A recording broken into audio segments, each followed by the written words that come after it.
നമസ്കാരം. National chess അക്കാദമിയിലേക്ക് സ്വാഗതം. നമ്മൾ ഇന്ന് പഠിക്കാൻ പോകുന്നത് വളരെ രസകരമായ ഒരു മാച്ചാണ്. വില്യം ഡേവിസും മക്ഡൊണാൾഡ് അലക്സാണ്ടറുമായിട്ട് കളിച്ചൊരു നല്ല രസകരമായ മാച്ചാണ് പഠിക്കാൻ പോകുന്നത്.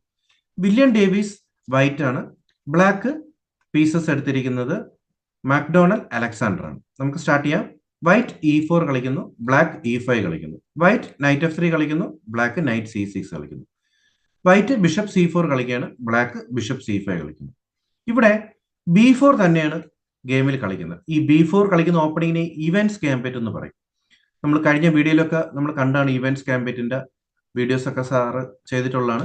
ഇവിടെ ഇപ്പൊ ബിഷപ്പ് ഈ പോണിനെ ക്യാപ്ചർ ചെയ്യുമ്പോൾ നമുക്ക് നോക്കാം എന്താണ് ഐഡിയ എന്ന്. നമ്മൾ കഴിഞ്ഞ വീഡിയോയിലും പഠിച്ചിട്ടുണ്ട്. ബിഷപ്പ് ഈ പോണിനെ വെട്ടി എന്താണ് ഐഡിയ?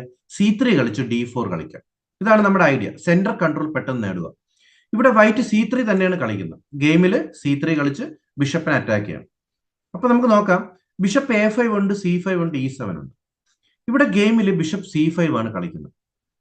അപ്പൊ വൈറ്റ് ഉടനെ തന്നെ നമുക്കറിയാം D4 ആണ് അടുത്ത മൂവ് കളിക്കേണ്ടത് അല്ലേ? പക്ഷേ വൈറ്റ് പെട്ടെന്ന് കാസിലിംഗ് ചെയ്യണം. എന്നിട്ട് D4 കളിക്കാനാണ് വൈറ്റിന്റെ ഉദ്ദേശം. ഓക്കെ, പെട്ടെന്ന് കാസിലിംഗ് ചെയ്ത് കിങ്ങിനെ സേഫ് ആക്കിയിട്ട് D4 എത്തുക. ബ്ലാക്ക് ഇപ്പൊ ഉടനെ നൈറ്റ് F6 കളിച്ചുകൊണ്ട് സെൻട്രലിലെ പോൺ അറ്റാക്ക് ചെയ്യാം. പക്ഷേ ഈ നൈറ്റ് F6 ഒരു മികച്ച മൂവ് അല്ലായിരുന്നു. ഇവിടെ കുറച്ചുകൂടി നല്ലത് D6 കളിച്ച് ബിഷപ്പിനെ G4 ഒക്കെ കൊണ്ടുവരുന്നതായിരുന്നു കുറച്ചുകൂടി നല്ല മൂവ്. പക്ഷെ നൈറ്റ് F6 കളിക്കുമ്പോൾ വൈറ്റ് ഇവിടെ വളരെ മികച്ചൊരു മൂവ് കളിക്കുകയാണ്. പോൺ D4 സെന്റർ കൺട്രോൾ, പെട്ടെന്ന് ഒരു ബിഷപ്പിന് അറ്റാക്ക് കൂടിയാണ് ഇവിടെ ചെയ്യുന്നത്. അപ്പൊ ബ്ലാക്ക് പോണോട് ക്യാപ്ചർ ചെയ്യുന്നു, വൈറ്റ് തിരിച്ച് C×D4 കളിക്കുന്നു. ഇപ്പോ ബിഷപ്പിന് അറ്റാക്ക് ആണ്. ബിഷപ്പ് B6 മൂവ് ചെയ്യാണ്. വൈറ്റ് ഇവിടെ വളരെ പ്രധാനപ്പെട്ട ഒരു മൂവ് കളിക്കുകയാണ്. നിങ്ങൾക്ക് വേണമെങ്കിൽ വീഡിയോ ഒന്ന് പോസ് ചെയ്ത് നോക്കാം. വളരെ സിമ്പിൾ മൂവ് ആണ്, ഒരു അറ്റാക്കിംഗ് ചെയ്യുന്ന മൂവാണ്. അതെ, പോൺ E5 പെട്ടെന്ന് നൈറ്റിന് ഒരു അറ്റാക്ക് കൊടുക്കുക. അപ്പൊ ഈ നൈറ്റിന് E4 മാറ്റുന്നതെങ്കിൽ, ഗെയിമിൽ E4 മാറ്റിയിട്ടില്ല, E4 മാറ്റുന്നതെങ്കിൽ നമ്മൾ ഉടനെ ബിഷപ്പിനെടുത്ത് D5 ഇടും. ഇതോടുകൂടി നൈറ്റിന് അറ്റാക്കാണ്, നൈറ്റ് ട്രാപ്പ് ആവും. ഇനി വേണമെങ്കിൽ F5 കളിച്ച് ഒരു ഡിഫൻസ് ഒക്കെ കൊടുത്തുവിടുകയും ചോദിക്കാം. പക്ഷെ അങ്ങനെ കൊടുത്താൽ എൻ പാസ് ഉണ്ട് E×F6. അപ്പൊ നൈറ്റ് F6 കളിക്കുകയാണെങ്കിലോ റൂക്ക് E1 കളിച്ച് നമുക്ക് ചെക്ക് കൊടുക്കാം. ഇനി കിങ് F8 പോയാൽ ബിഷപ്പിനെയും കൂടി A3 ഗെയിമിൽ കൊണ്ടുവരാൻ പറ്റും. ഇതോടുകൂടി വൈറ്റ് വളരെ മികച്ച പൊസിഷനിലോട്ട് എത്തും. കാരണം വൈറ്റിന്റെ പീസൊക്കെ വളരെ ആക്റ്റീവായി കഴിയും. ഓക്കെ, ഇനി ഈ ഒരു നൈറ്റ് E4 എന്നുള്ള മൂവിന് പകരം നൈറ്റ് G4 ആണ് കളിക്കണമെന്ന് വിചാരിച്ചു. അങ്ങനെയാണെങ്കിൽ നമുക്ക് സിമ്പിൾ ആയിട്ട് H3 കളിക്കാം. കാരണം നൈറ്റ് ഇപ്പോൾ ബോർഡിന്റെ എഡ്ജിലോട്ട് മാത്രമേ പോകാൻ പറ്റുള്ളൂ. അങ്ങനെ എഡ്ജിലോട്ട് പോകുമ്പോഴേക്കും പൊസിഷൻ മൈനസ് ആവുകയാണ് ബ്ലാക്ക് ചെയ്യുന്നത്. ഇനി ബിഷപ്പിന് നൈറ്റ് വെട്ടി കഴിഞ്ഞാൽ നമുക്ക് ബ്ലാക്കിനെ ഡബിൾഡ് പോണിലോട്ടൊക്കെ എത്തിക്കാനും പറ്റും. കിങ് സൈഡ് വീക്ക് ആവുകയും ചെയ്യും. പക്ഷേ ഇവിടെ നൈറ്റിനെ ബ്ലാക്ക് കളിക്കുന്നത് H5 കളിക്കുന്നത്.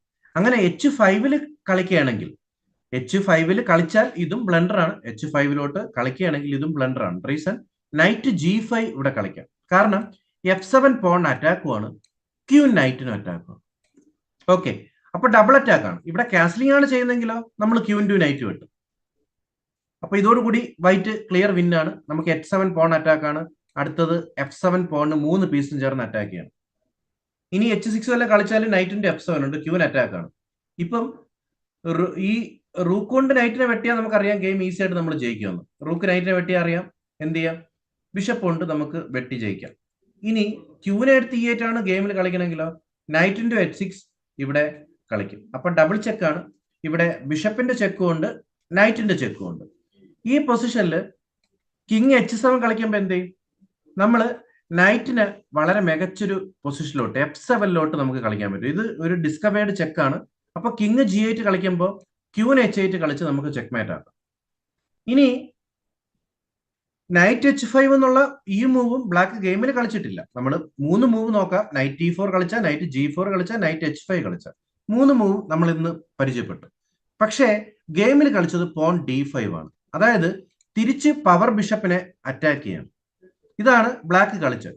പക്ഷെ വൈറ്റ് ഉടനെ തന്നെ പോൺ ഇൻറ്റു നൈറ്റിനെ വെട്ടുകയാണ്. ബ്ലാക്ക് പോൺ ഇൻറ്റു ബിഷപ്പിനെയും വെട്ടുന്നു. വൈറ്റ് ഉടനെ തന്നെ അടുത്ത റൂക്കിനെ എടുത്ത് E1 കളിച്ചുകൊണ്ട് പെട്ടെന്ന് കിങ്ങിനെ അറ്റാക്ക് ചെയ്യണം.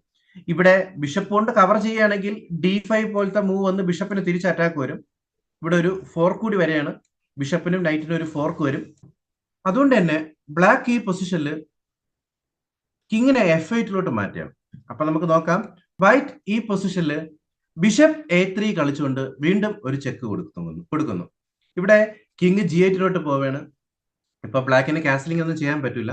ഈ പൊസിഷനിൽ വൈറ്റിന്റെ പീസ് ഒക്കെ വളരെ ആക്റ്റീവായി കഴിഞ്ഞു. നമുക്ക് നോക്കാം.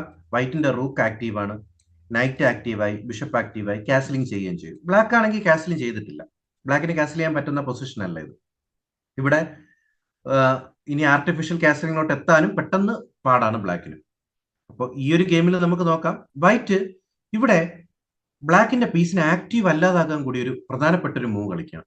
എന്താണ് ഇവിടെ വൈറ്റ് കളിക്കുന്ന മൂവ്? വളരെ സിമ്പിൾ മൂവ് ആണ്. അതെ, D5. അപ്പൊ ഈ നൈറ്റിന് ഇനി B4 പോയാൽ ബിഷപ്പ് വെട്ടും. നൈറ്റിനെ സെന്ററിലോട്ട് ഇട്ടാലോ? നൈറ്റിനും ക്യൂനും ക്യാപ്ചർ ചെയ്യാം. ക്യൂവിന് ക്യാപ്ചർ ചെയ്യാം, നൈറ്റിനെ ക്യാപ്ചർ ചെയ്യാം. നൈറ്റിന് E7 കളിച്ചാലോ? ബിഷപ്പിന് വെട്ടാം. അപ്പൊ നൈറ്റ് ബോർഡിന്റെ എഡ്ജിലോട്ട് പോവുകയാണ് A5. അപ്പൊ ഈ പൊസിഷനിൽ വൈറ്റ് വീണ്ടും അറ്റാക്ക് ചെയ്യാനായിട്ട് ബിഷപ്പ് P7 കളിക്കുകയാണ്. ക്യൂവിന് ഉടനെ ഒരു അറ്റാക്ക് കൊടുക്കുകയാണ്. ക്യൂൻ D7 മൂവ് ചെയ്യാണ്. ഇവിടെ വൈറ്റ് പോൺ ഇൻറ്റു പോൺ വെട്ടി അടുത്തത് റൂക്കിനെ വെട്ടാനൊരു ഓപ്ഷൻ നോക്കുന്നു. കിങ് പോണിനെ ക്യാപ്ചർ ചെയ്യുന്നു. ഇവിടെയാണ് വൈറ്റ് ഉടനെ ക്യൂൻ D2 കളിക്കുകയാണ്. അടുത്ത G5 ചെക്ക്മേറ്റ്. അപ്പൊ ഇത് തടയാനായിട്ട് ബ്ലാക്ക് ഉടനെ ക്യൂൻ G4 കളിക്കുന്നു. ഇവിടെ നിങ്ങൾ കളിക്കേണ്ട ഒരു മൂവ് നിങ്ങൾക്ക് വേണമെങ്കിൽ വീഡിയോ പോസ് ചെയ്ത് നോക്കാം. Yes, queen C3 check. ഇവിടെ കിങ് ഒരുപക്ഷെ G6 വന്ന നൈറ്റ് 4 കൊണ്ട് ഗെയിം അതോടുകൂടി കഴിയും. ഇവിടെ കിങ്ങിന് ചെക്കും ഉണ്ട്, ക്യൂൻ അറ്റാക്കും ഉണ്ട്. അപ്പൊ കിങ് എവിടെയാണ് മൂവ് ചെയ്യണത്? G8 ഗെയിമിൽ G8 പോവുകയാണ്. ഈ പൊസിഷനിൽ ക്യൂൻ ഇൻറ്റു H8 ഒരു ക്യൂൻ സാക്രിഫൈസ് ആണ് ഇവിടെ വൈറ്റ് ഗെയിമിൽ കളിക്കുന്നത്.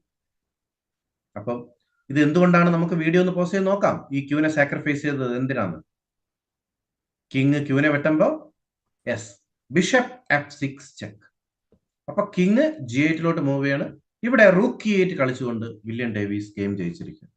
അപ്പൊ നിങ്ങൾക്ക് ഈ ഗെയിം ഇഷ്ടമായെങ്കിൽ താഴെ കമന്റ്സിൽ രേഖപ്പെടുത്താം. നിങ്ങൾക്ക് നിങ്ങളുടെ അഭിപ്രായം കമന്റ്സിൽ രേഖപ്പെടുത്താവുന്നതാണ്. ഇതുപോലുള്ള നിങ്ങൾക്ക് എന്തെങ്കിലും ഡൗട്ടുകൾ ഉണ്ടെങ്കിൽ നാഷണൽ ചെസ് അക്കാദമിയിലേക്ക് വിളിക്കാവുന്നതാണ്. ബൈ.